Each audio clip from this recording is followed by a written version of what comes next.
Aujourd'hui, j'accueille avec plaisir Benjamin. Benjamin, si j'avais à te résumer en quelques mots, ce serait simplicité, humilité, humanité et joie d'être. Bonjour Benjamin. Salut Audrey.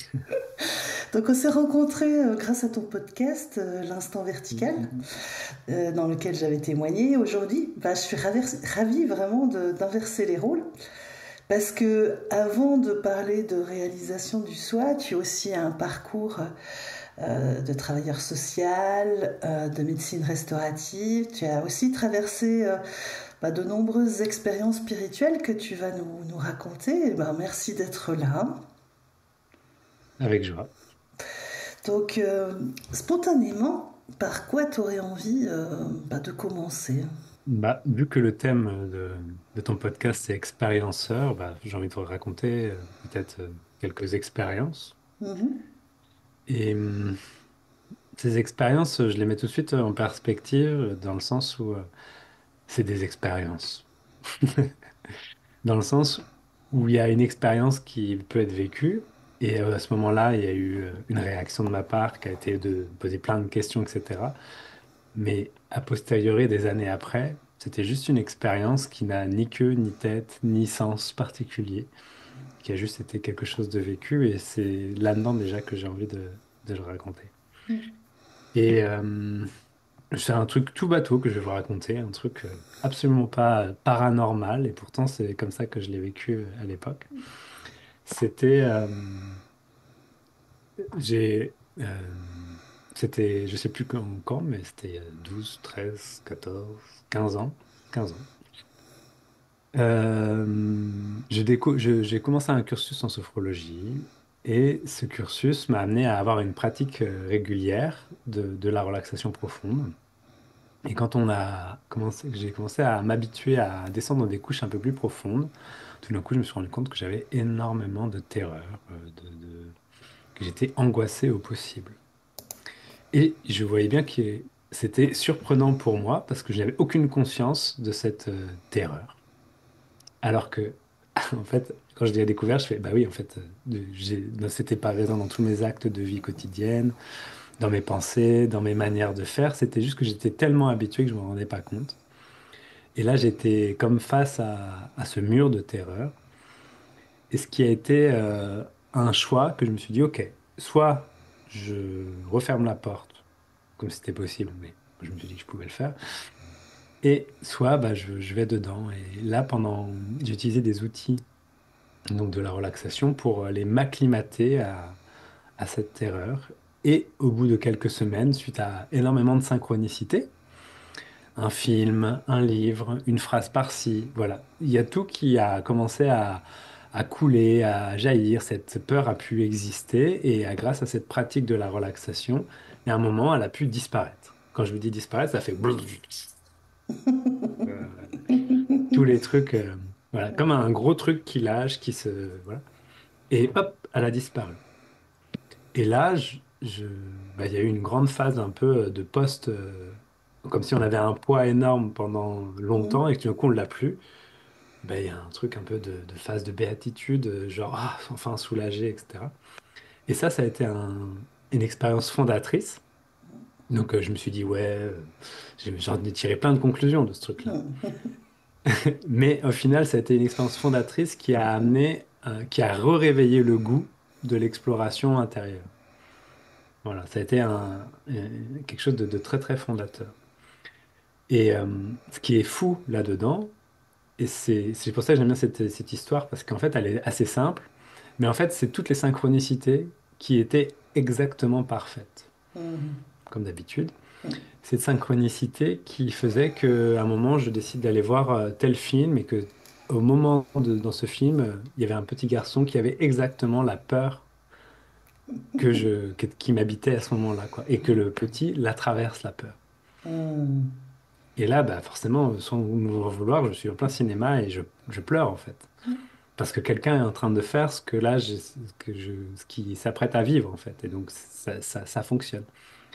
Et après, je vais revoir un autre film, quelques jours après, où la personne est dans une sensibilité qui était exactement la mienne du moment. Donc tout le film était en fait pour moi, en fait. Voilà. Et c'est ça qui est génial, c'est que tout d'un coup, quand on réécoute ce qui est vivant, ben, le fil se tire tout seul et il suffit juste de le suivre. Et c'est ça qui va faire que peut-être qu'il y a une libération ou quoi que ce soit si c'est le moment. Et voilà, ça a été quelque chose de très fondateur pour moi. Et par la suite, ça m'a aussi remis l'esprit, on va dire, en place, dans le sens où il y a quelque chose qui est plus grand que ce que moi j'imagine. Et donc le fait de pouvoir reprendre conscience de quelque chose de plus grand m'a permis bah de pouvoir me coltiner certaines expériences sans tirer trop de conclusions hâtives, en gardant une certaine transparence. Des choses qui sont considérées comme pas possibles ou tellement énormes que de toute façon, si tu veux le faire, bah, tu seras incapable de le faire, etc. Et ça m'a permis après de rentrer dans la dimension humaine du soin ou de l'accompagnement spirituel. Voilà. Donc, comme expérience, je peux raconter celle-ci qui est vraiment fondatrice. Et voilà, ce que j'aime bien, et peut-être pour conclure ce petit point, c'est en fait, on a plein de petites expériences qui peuvent paraître anodines, mais comme on imagine que les expériences doivent être extraordinaires, on passe complètement à côté. Alors qu'au final, nos expériences les plus anodines sont beaucoup plus chargées de sens et de réalité de ce qui nous est amené à vivre que quelque chose d'extraordinaire qui ne sera que fantasmé et que imaginé. Bien sûr, bien sûr. Donc il Voilà. y a l'expérience et il y a tout ce que notre mental va raconter autour. Hein, Oui. et effectivement, Et tout ce qu'il aspirait à vivre. exactement, Parce exactement. qu'on recherche l'expérience en fonction aussi de notre imaginaire. Et donc par exemple, je sais que toi, tu entendais des voix.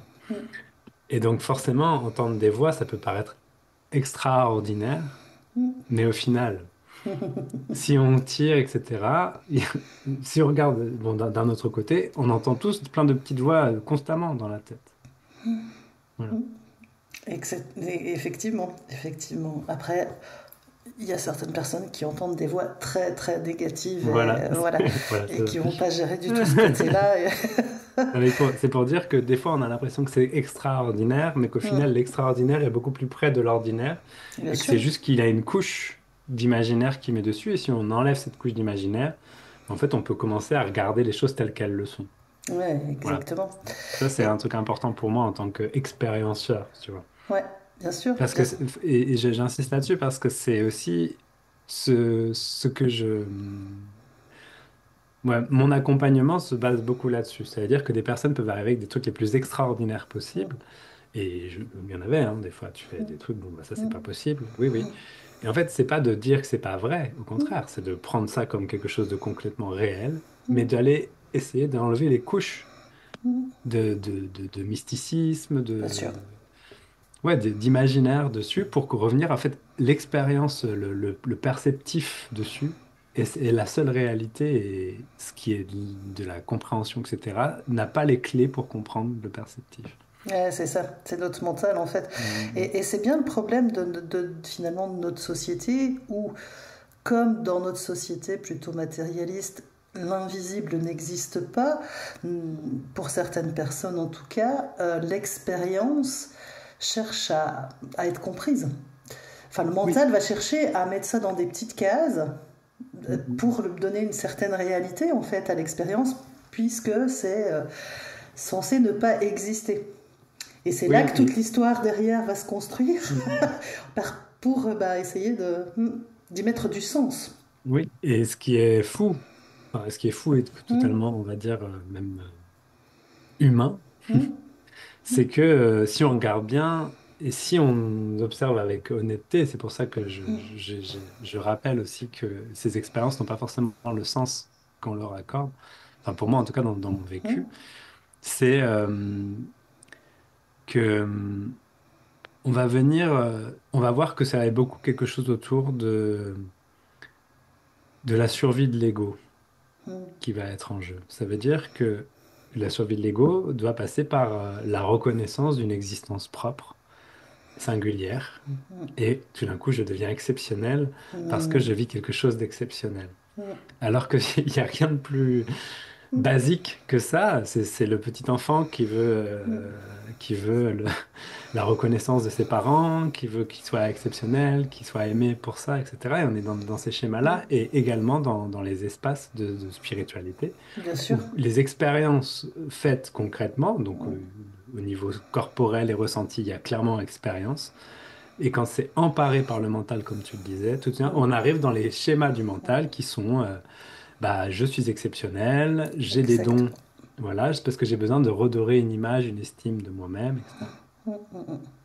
Entre Oui, autres. oui, oui, c'est vrai, ça me fait rappeler j'ai lu il y a quelques jours en arrière quelqu'un qui disait on ne devrait finalement accompagner les gens que quand on a dépassé tout ça.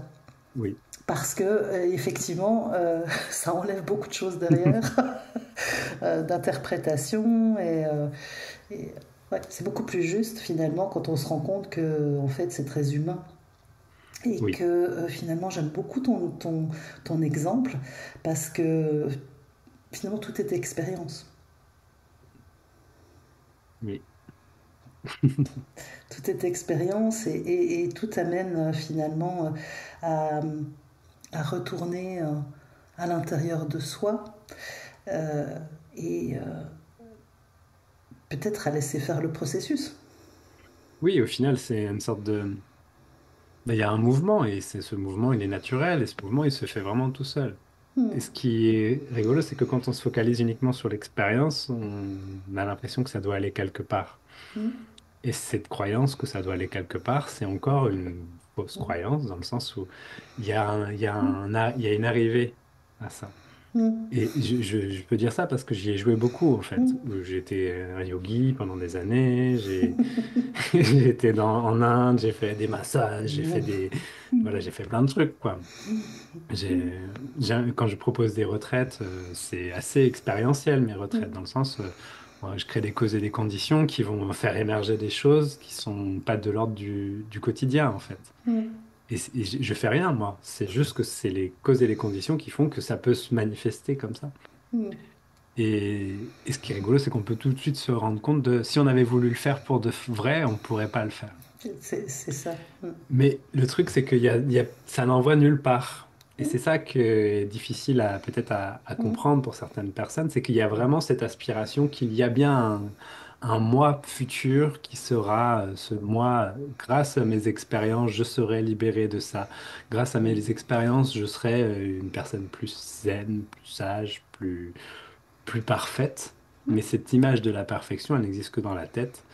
Elle existe au sein de la société aussi, hein, Bien qui sûr. amène cette image de perfection.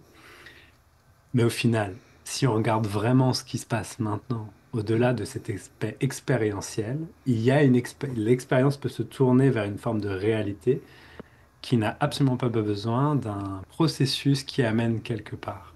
Et pourtant, il y a quand même un processus qui amène quelque part, mais ça amène à rien. Ça amène au fait que de se rendre compte qu'il y a juste un processus qui tente d'aller quelque part pour qu'au final, ça ramène à la maison, ça ramène à la maison, ça ramène à la maison. Puis à un moment, on peut se rendre compte qu'il n'y a pas forcément d'endroit où on a quitté la maison. C'est ça, c'est ça. Mm. Y a pas de finalité. Et c'est vrai que le Non. mental, il a beaucoup de mal avec ça. Oui, Mais effectivement, toutes nos formations depuis la petite école nous emmènent à aller quelque part. Voilà, oui. On voilà. veut devenir un bon professionnel, on veut monter en compétence. Et ça, c'est naturel, par exemple.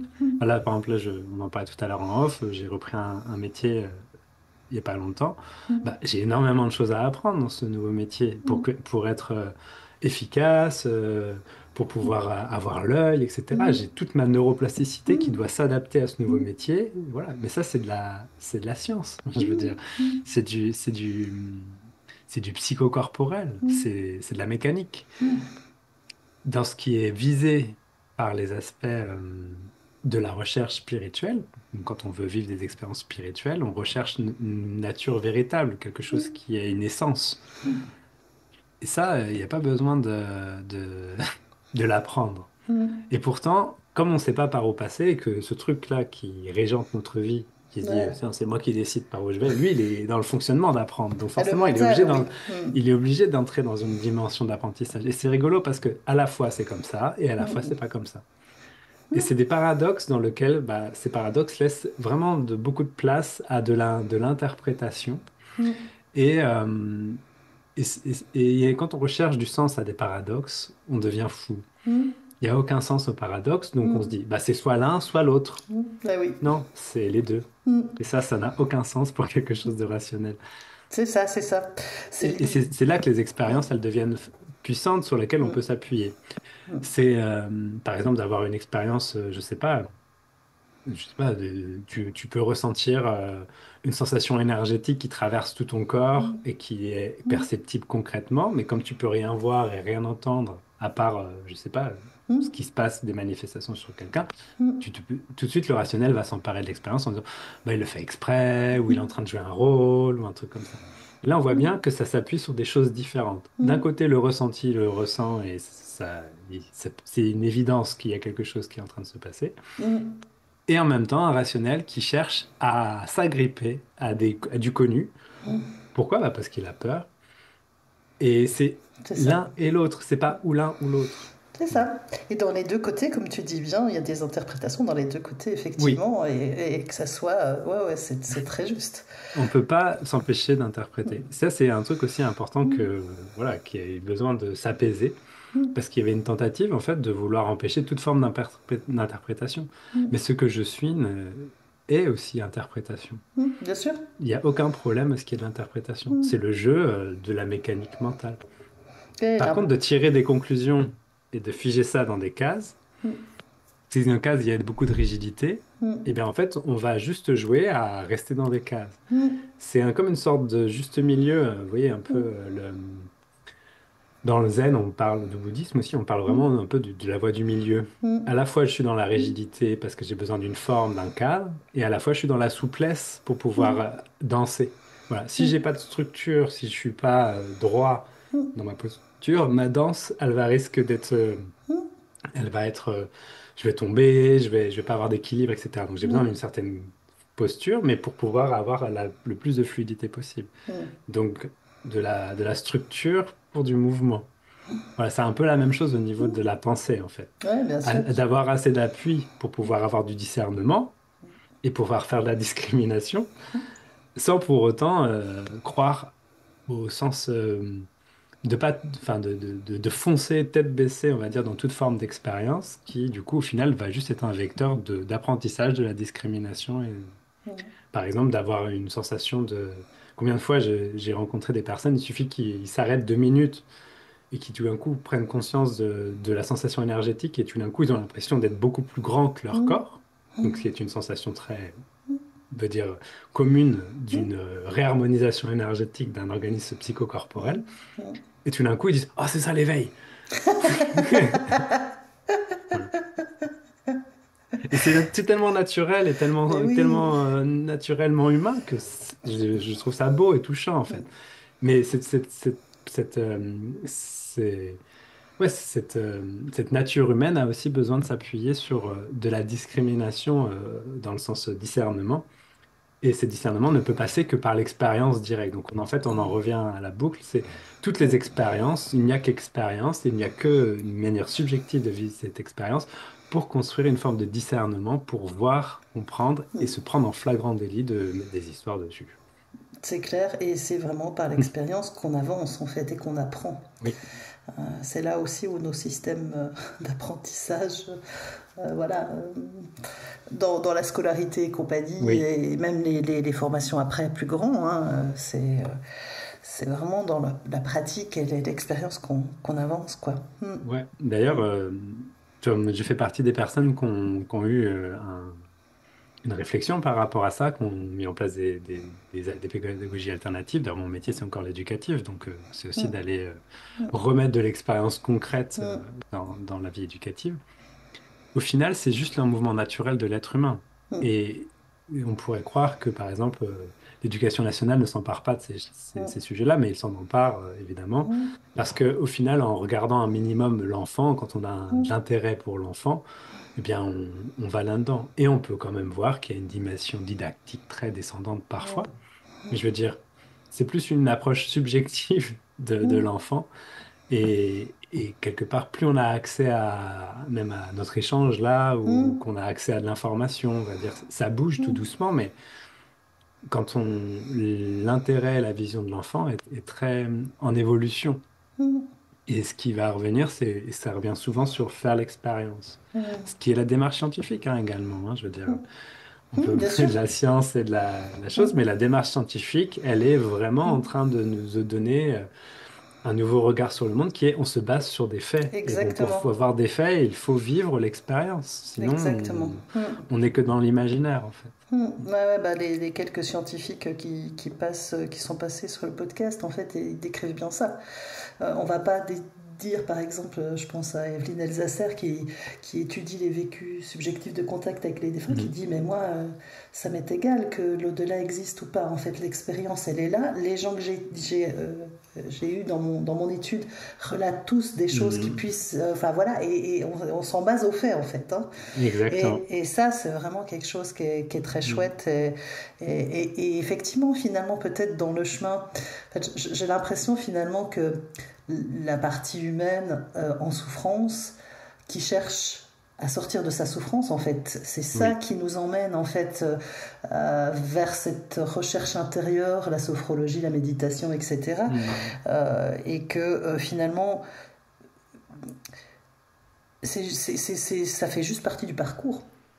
Exactement. Et puis, pour certaines personnes, ça va être très mental, ça va passer par la lecture de livres, etc. Et ça reste une expérience de lire un livre. Tout Enfin, à fait. ça reste une expérience de regarder une vidéo Mm, et on peut il y a du ressenti, en fait, derrière. On peut pas se couper de l'expérience. c'est ça. Mais quand on parle d'expérience,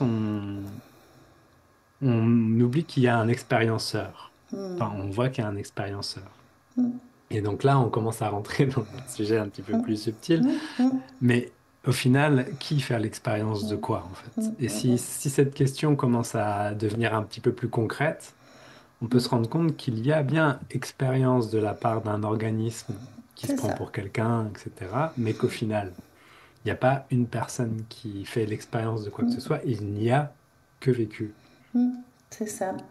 C'est Voilà. ça, et c'est vraiment, oui, cette partie humaine, en fait, qui cherche à vivre une expérience. Voilà. Ou en tout cas sortir de sa souffrance Oui, et qui cherche à sortir de sa souffrance et trouver toutes les alternatives qui va lui permettre de oui. sortir de cette souffrance. Et après, en fait, c'est pour ça que j'aime beaucoup ton exemple du début, parce que finalement, dans la simplicité de l'expérience, euh, c'est tout aussi, je dirais, c'est tout aussi enrichissant. Oui. Plutôt que ce mental qui veut. Combien de fois bon, on m'a dit ah, bah t'as de la chance, t'entends. Tu vois. Et t'as juste envie de dire ok. Bah, écoute. Mais non, c'est pas. Il n'y a rien de. Parce que voilà, et il y a eu aussi chez moi tout ce parcours finalement. Euh, voilà, bah, de recherche de sortie de la souffrance. Et d'ailleurs, c'est marrant parce que donc on a la même formation de sophrologue en même temps, mais moi j'ai fait ma formation en 2000, donc il y a quelques années en arrière. Et à l'époque, euh, la sophrologie, j'ai mis beaucoup de temps en fait. L'idée c'était de chasser le négatif. Oui. Hein, donc je sais pas si toi tu as eu cette même formation Non. là. Si, si, enfin, je l'ai eu, mais j'avais aussi j'avais plus de, la formation que j'ai eue était plus inspirée du bouddhisme tibétain. Donc, on était plus dans accueillir tout ce qui se passe. Voilà. Et moi, beaucoup au début, donc je chassais le négatif. Hein. Bien sûr. Forcément, mais c'est aussi Oui, ce qui m'a fait du bien à moi. Donc non, bien sûr. forcément, c'était logique que ça passe comme ça, quoi. Mm. Voilà. Et c'est après avec la méditation finalement qui a ouvert. Et du coup, c'est plus dans l'accueil et dans vivre l'expérience. Voilà, c'est l'évolution en fait. Et c'est vrai que Ce chaque. qui est à la base le message de la sophrologie, hein. C'est juste après une interprétation rationnelle de quelqu'un qui souffre, qui cherche à... Et des personnes qui l'enseignent qui souffrent aussi, hein, donc C'est ça. sont là-dedans. C'est ça, c'est ça. C'est Et par vraiment. rapport à ce que tu dis, j'ai une autre expérience à raconter. C'est Mhm. encore une assez anodine au final, mais qui pour moi est un avant et un après en 30 secondes. Ouais. Mais donc dans ma sangha, dans ma sadhana, le fait d'être dans une démarche très active, etc., il y a un moment, je pense que j'ai switché et j'étais très dans la sadhana pour la sadhana. Et c'est Mm. quand tu as une chose en tête et tu appliques un peu bêtement quelque chose. Donc, Et juste pour les auditeurs, sadhana, c'est de la pratique, voilà, oui, parce que tout Ça- le monde n'est pas au c'est courant, vrai, voilà. c'est vrai, c'est vrai. Sadhana, ça vient de stratégie. C'est un terme assez guerrier, mais qu'on Mm. utilise beaucoup en Inde et notamment dans le yoga particulièrement. C'est-à-dire que c'est toutes les stratégies que tu mets en place pour la réalisation d'un objectif. Voilà. Et une sadhana, c'est lié à un terme spirituel. Quand on est un sadhanka, quand on rentre dans une sadhana, c'est un vrai engagement, c'est une discipline, etc. Et cette sadhana, à un moment, voilà, j'en ai ras-le-bol en fait. Enfin, j'en ai ras-le-bol parce que j'ai l'impression de ne pas en tirer des fruits satisfaisants par rapport à Ben oui, l'imaginaire que je m'en faisais. ben oui.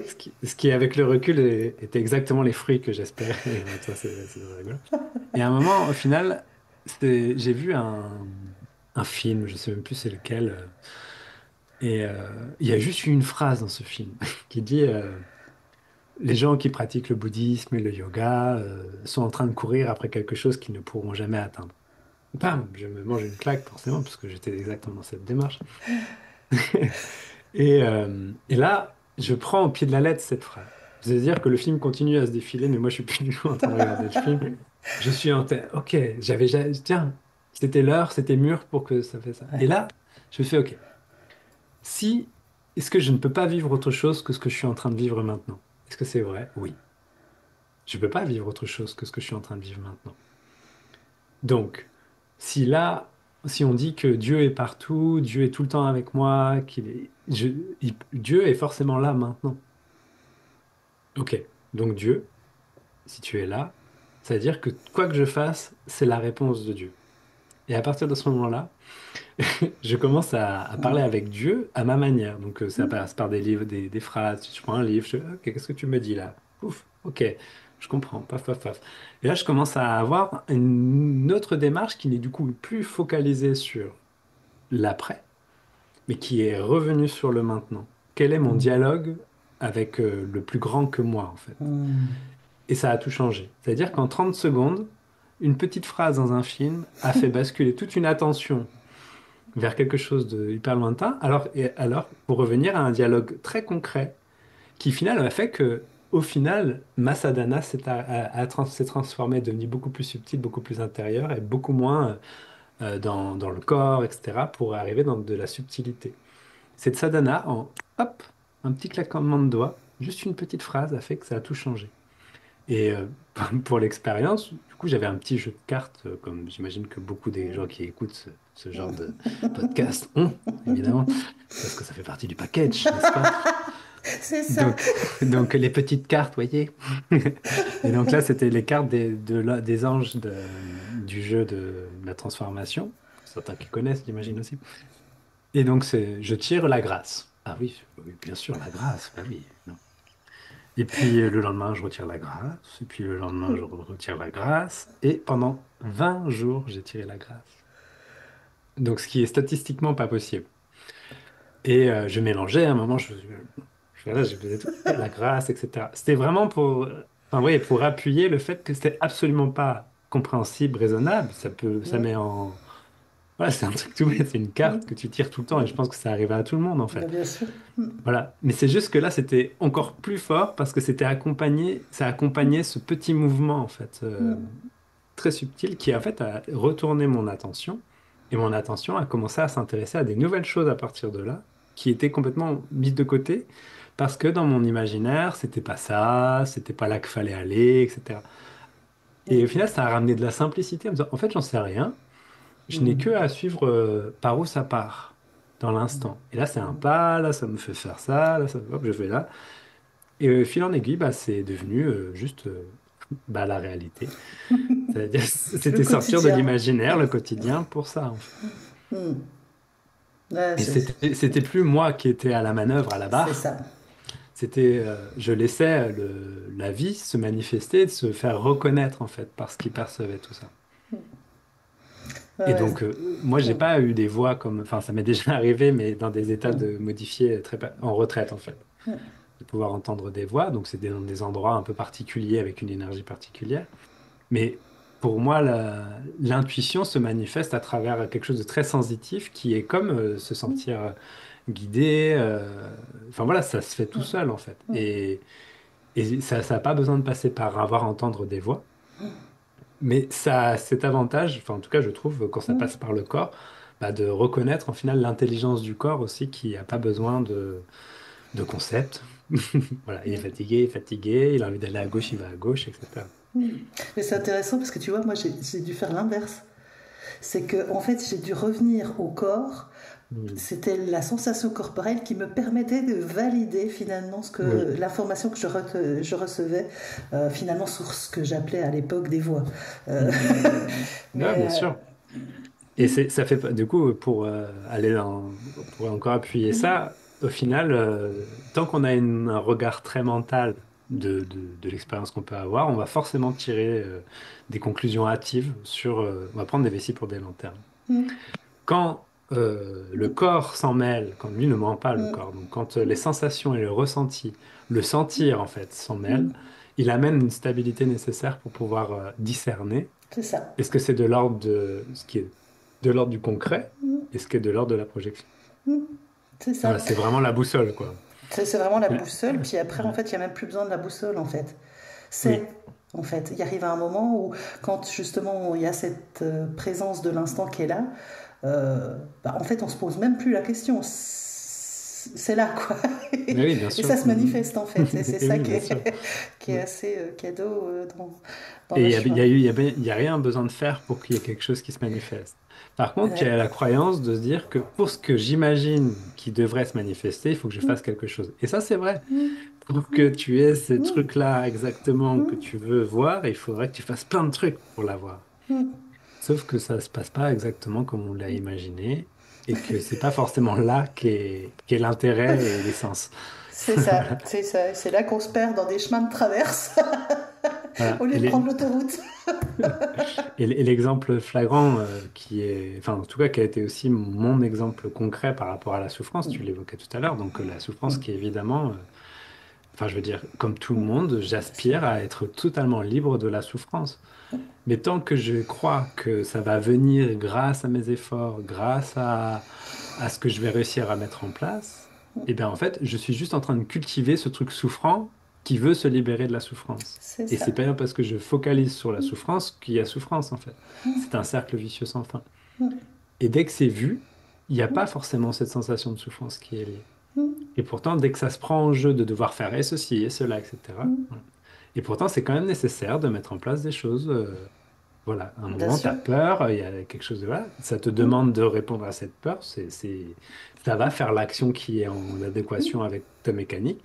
Et ben, autant qu'elle se passe, en fait, il n'y a rien, il n'y a pas de contrôle derrière. Et C'est c'est ça. l'absence de contrôle qui va faire qu'il va y avoir cette dissolution progressive de cette souffrance. En tout cas, c'est comme ça que pour moi, ça a été vécu.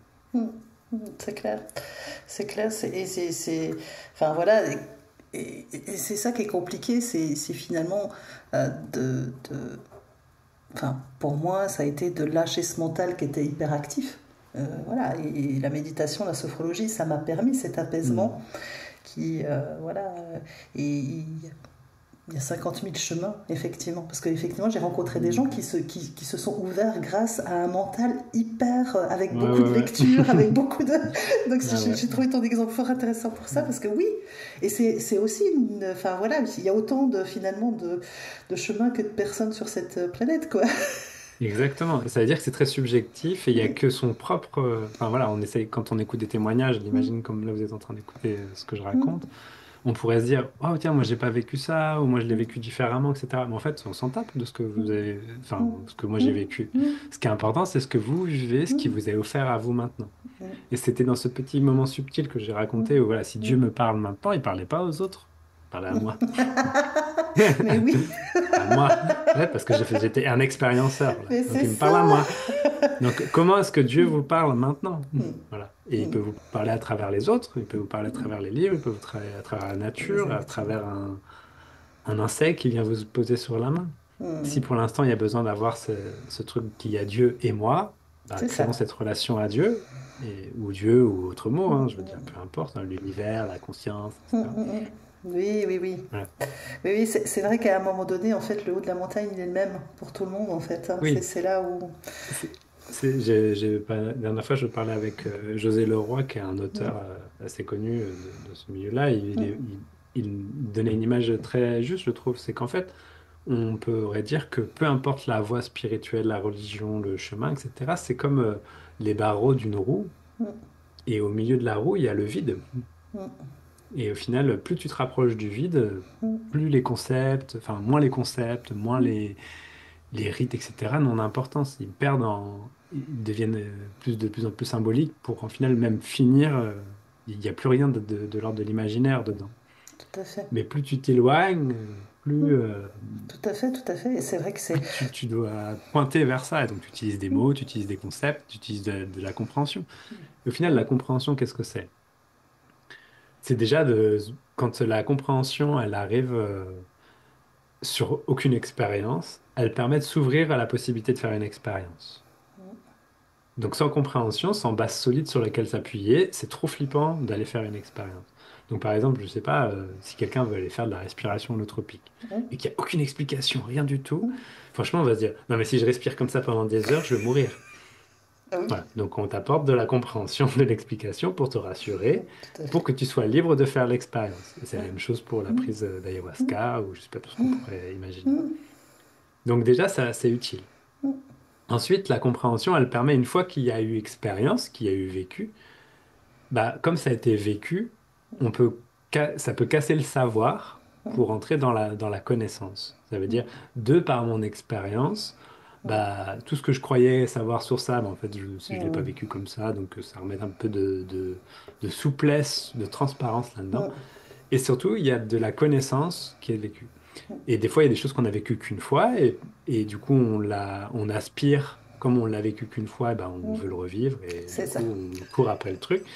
Et puis, il y a le vécu C'est ça. répété, qui est celui de la pratique, celui du quotidien, en fait, qui va ramener, en fait, je sais pas, tout le monde a vécu ça aussi, hein, je veux dire.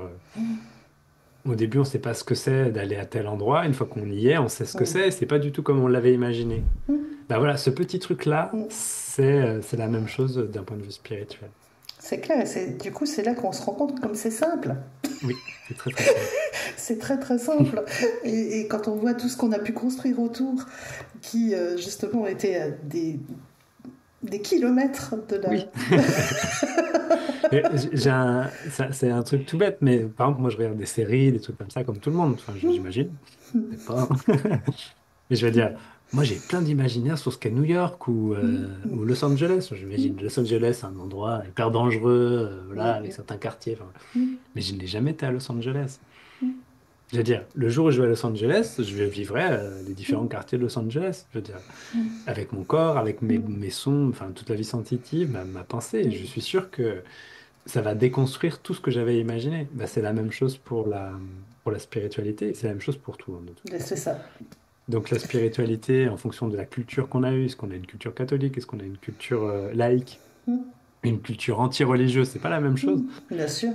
On va aller piocher dans un truc, on va arriver avec nos filtres, et nos filtres vont nous faire avoir plus ou moins tel code, telle image sur les choses. Donc par exemple, si je souffre beaucoup et que je considère que je suis blessé et que je fais tout ça pour ça, bah, tous les filtres qui vont aller redonner un peu de baume au cœur, ah, je suis exceptionnel, j'ai des dons, voilà, bah, c'est normal que ça arrive, ça C'est va clair. faire du bien.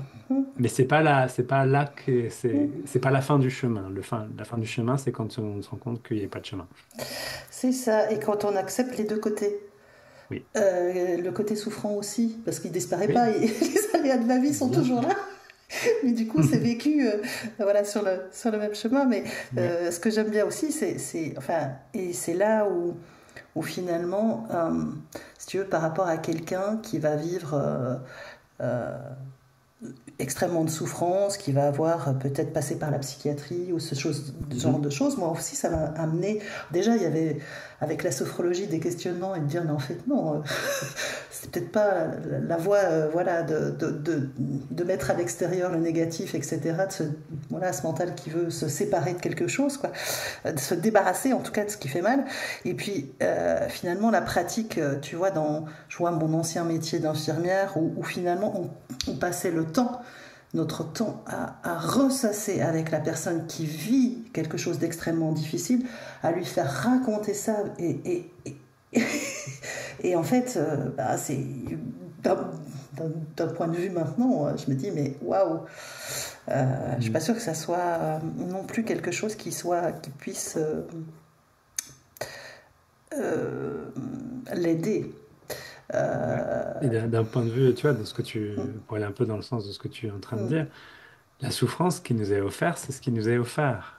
Je veux dire, si là, à un moment, je souffre, de considérer que bah, je ne souffre pas ou je ne veux pas souffrir, c'est partir encore une fois sur un point de départ qui n'est pas... Voilà, la reconnaissance de je souffre, c'est déjà un bon point de départ, quoi qu'il arrive. Et si on reconnaît vraiment ce qu'on est en train de vivre maintenant, ça va peut-être changer aussi. Voilà, si je considère que je souffre et que j'ai besoin de me faire aider, bah, ça va être beaucoup plus simple d'aller se faire aider, alors que si on dit non, je souffre pas, il faut pas souffrir, parce que si on souffre, ça veut dire que on n'est pas ceci ou cela, bah, en fait, on va même pas aller s'autoriser à aller vivre de l'aide. Et par rapport à ça, ce que j'ai trouvé, donc tu aurais évoqué la sophrologie, mais la sophrologie n'a qu'un seul but, c'est de faire prendre conscience de la conscience par la conscience. Voilà, c'est-à-dire de prendre conscience qu'il y a conscience. Et quand le travail thérapeutique est axé depuis cet espace de conscience, enfin, voilà, c'est très bon en fait de pouvoir répéter les choses pour qu'ils soient vus, pour qu'ils soient retravaillés. Par contre, quand il y a une hyper-focalisation sur juste l'histoire, c'est là qu'il y a sur la cristallisation.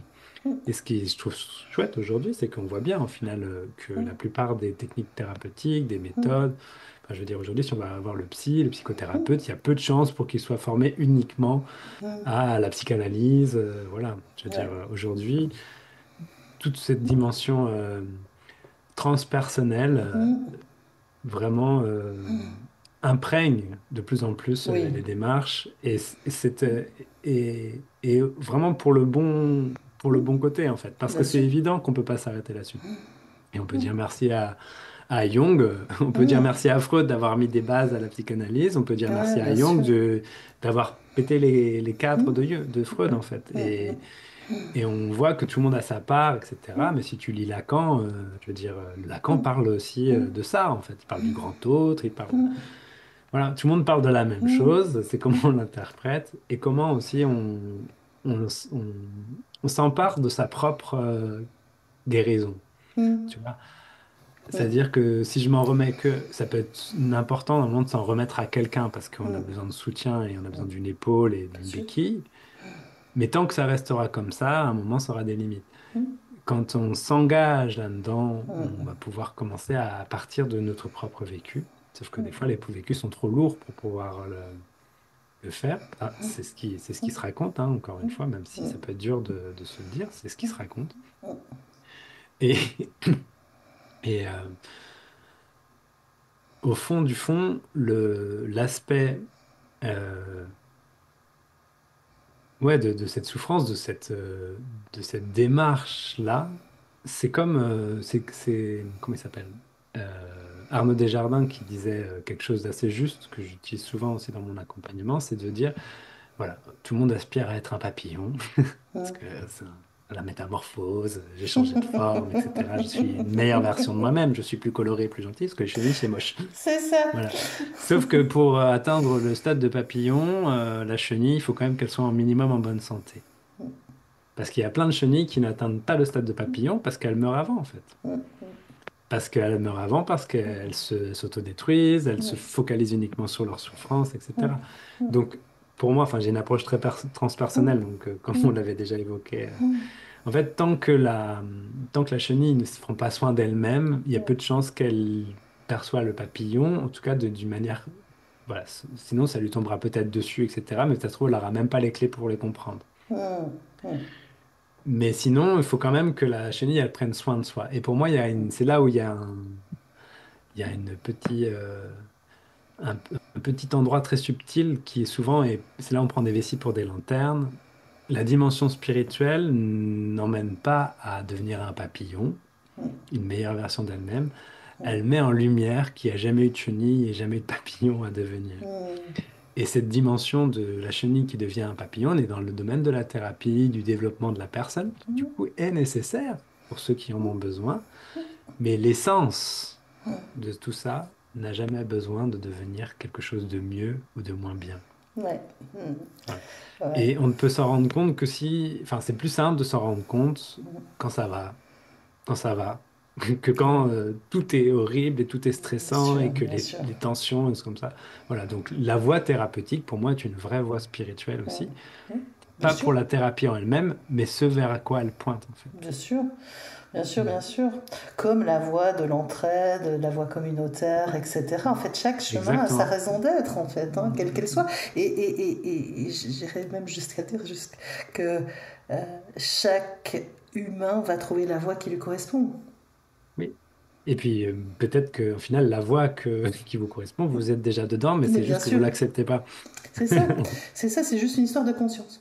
Ouais. Ça s'ouvre petit à petit et ça s'éclaire petit à petit. Ouais, bah, Et mm, ce qui est chouette aujourd'hui, c'est que avec l'accès à Internet et, mm, enfin, je veux dire, là, on croule sous les livres, on croule mm, sous les émissions mm, comme Experiencer ou le Stand mm, Vertical, etc. mm. Je veux dire, il y a accès très facilement à des enseignements qui, il y a 20-25 ans, étaient très rares et s'adressaient qu'à quelques personnes en capacité déjà très intéressées Mm.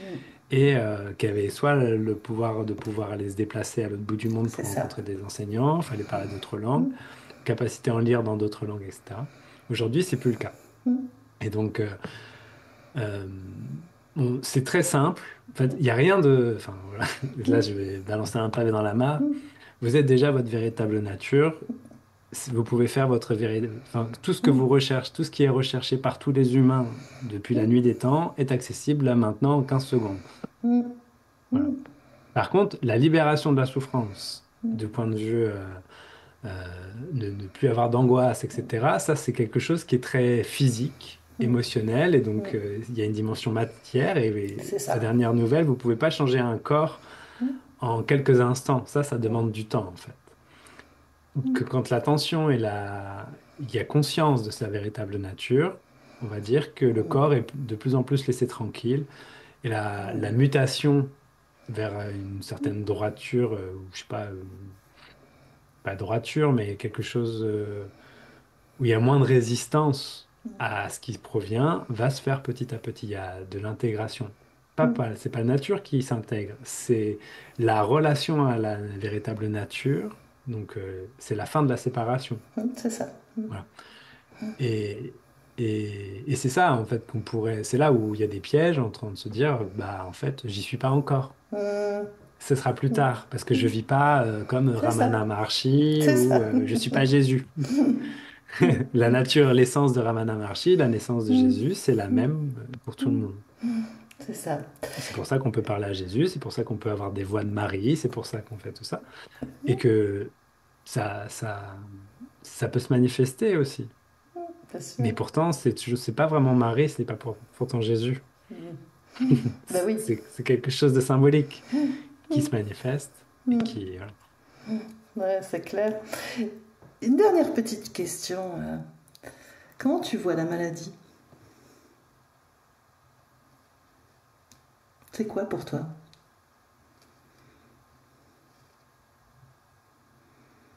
Moi, je sais pas trop ce que c'est la maladie. Enfin, je veux dire, la maladie, elle peut être prise de plein de biais. Mm, mm, Bah, je pourrais dire des trucs comme la maladie, c'est pas une fatalité, c'est quelque chose qui est d'une manifestation à part entière et elle n'a pas forcément de sens. Je veux dire, ça, c'est un truc. Je suis le premier à aller regarder dans des bouquins hein, quand il y a une maladie, hein, juste pour comprendre le message c'est ça. symbolique. Par contre, de Mm, vouloir mettre de la compréhension et de la recherche de sens partout, c'est aussi une maladie. mm, Voilà, c'est la mm, maladie de la comprenette. mm. C'est ce qui veut tout comprendre, tout C'est contrôler, ça. etc.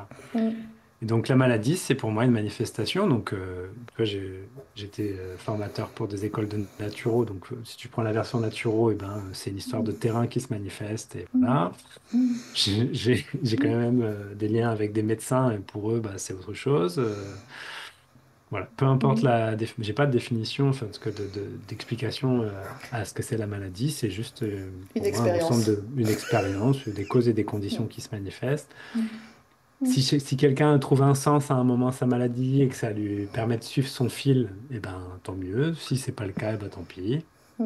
Et puis à un moment, il y a la mort, et la mort, elle fait son job aussi. Et j'ai accompagné des personnes à mourir, et forcément, il y avait une volonté de se libérer de la maladie, et pourtant, c'est pas ce qui s'est passé, enfin, c'est pas ce qui s'est Mm. passé comme ils l'ont imaginé. Voilà, Mm. ça s'est passé quand même, hein, d'un point Mm. de vue de l'essence. Mm.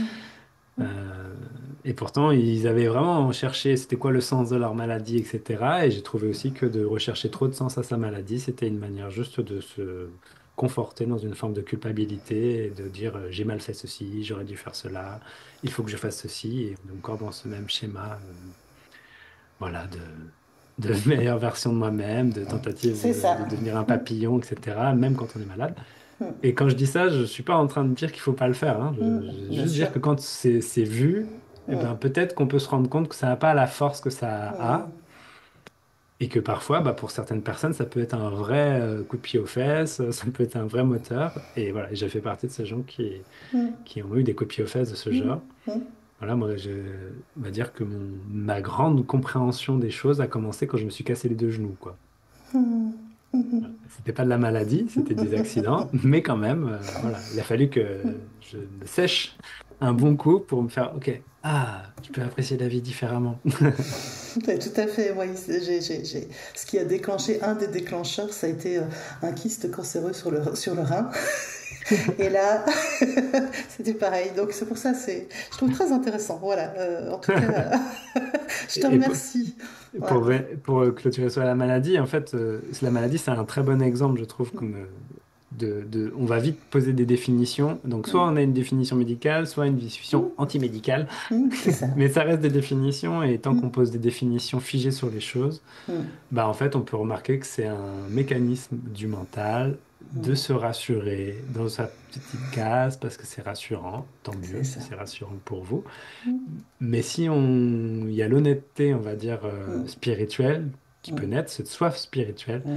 il n'y a aucune case qui va rester. Voilà, donc faut pas avoir peur aussi que les cases se dissolvent et s'arrêtent. En tout cas, voilà, ça c'est important pour moi comme message à offrir. Mm. Les cases ne sont là que pour un moment, parce qu'elles sont nécessaires à un moment donné. Elles ont toute leur place, mais elles ne sont pas la fin. Et si on a compris quelque chose, vaut mieux ne pas trop s'y accrocher. C'est clair. Mm. C'est clair. C'est juste une information. Mm, Eh ben, merci beaucoup, Merci Benjamin. Audrey. C'était vraiment, j'ai adoré. Et est-ce que tu as envie d'ajouter quelque chose pour conclure? Oui, si tu penses que tu y es pas, c'est que tu as oublié que tu y es. C'est ça. C'est exactement ça. Je te remercie beaucoup. Merci Audrey.